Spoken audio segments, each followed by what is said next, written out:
What is bandwidth now? So amount of data that can be transferred over a network in a certain amount of time. So let us understand this. That is, I'll take an example of a pipe. So this is a pipe. So the width of the pipe, say in 1 minute, how much water is transferring? Okay. This example you see, this bandwidth, whenever the width of the pipe or the mouth of the pipe is growing and shrinking, the data, say the video calling is not available if it is shrinking. So that is the power of this bandwidth or utility of bandwidth. If you have higher bandwidth, you will get all the access to all the technologies. Now coming to this pipe example, if this is a pipe, say in 1 minute 2 liter water is coming out. Now I'll make it a bit smaller. So now it's very common sense that in 1 minute how much water is going to come?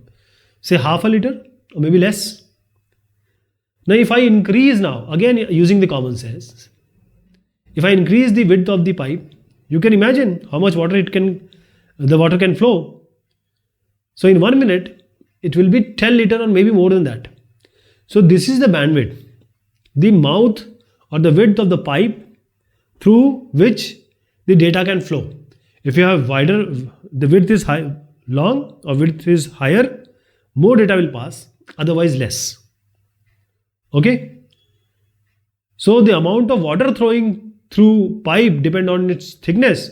Similarly, the amount of data your network can receive and send depend on its bandwidth. So there are different frequency ranges. Okay, and these are fixed. So these are being bought or these are being sold by the government and the service provider, they buy it.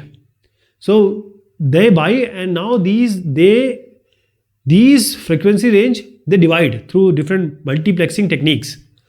And through these multiplexing techniques like time division multiplexing or CDMA, all these technologies are there. So different subscribers or different people who have connected to your service, they will get the bandwidth. So it depends on how much bandwidth these company have. So if you see the data, I'm taking the bandwidth. It's usually expressed in bit per second. B is small here, or byte per second when we are talking about analog devices. Okay, analog devices, it's cycles per second. This 8-bit is simply, you combine one is byte. So bit per second is the speed, byte per second, byte is simply 8-bit. So we always write capital B when we are talking about byte. So whenever we are dealing with digital devices, the bandwidth will be in bits per second and bytes per second. But when we talk about analog devices, same bandwidth, we talk in terms of cycles per second, which is simply hertz. Hertz is nothing but 1 upon time. Okay. Let me tell you again, for digital, the bandwidth can be in bits per second or bytes per second because it is digital. And digit is basically what? Binary bits, binary digits, 1001 we are talking about. So this is the digital one, and analog is like this. Analog is still there.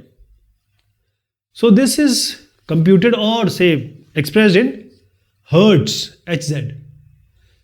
Digital in BPS and capital BPS, bits per second, byte per second, and analog in hertz.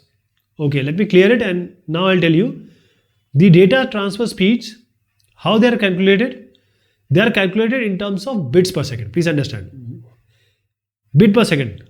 I am making it smaller. So 1 kilobit per second is 1000 bit per second. 1000 bit per second.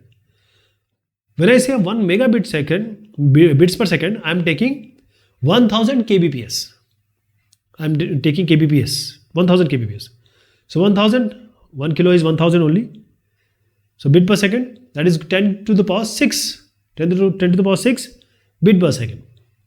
When we come to 1 Gbps, 1000 of 1 Mbps. 1000 Mbps it is. So how much is this Mbps? 10 to the power 6. This is 10 to the power 3. So 1 Gbps is 10 to the power 9 bits per second. Data transfer speed always in bit per second.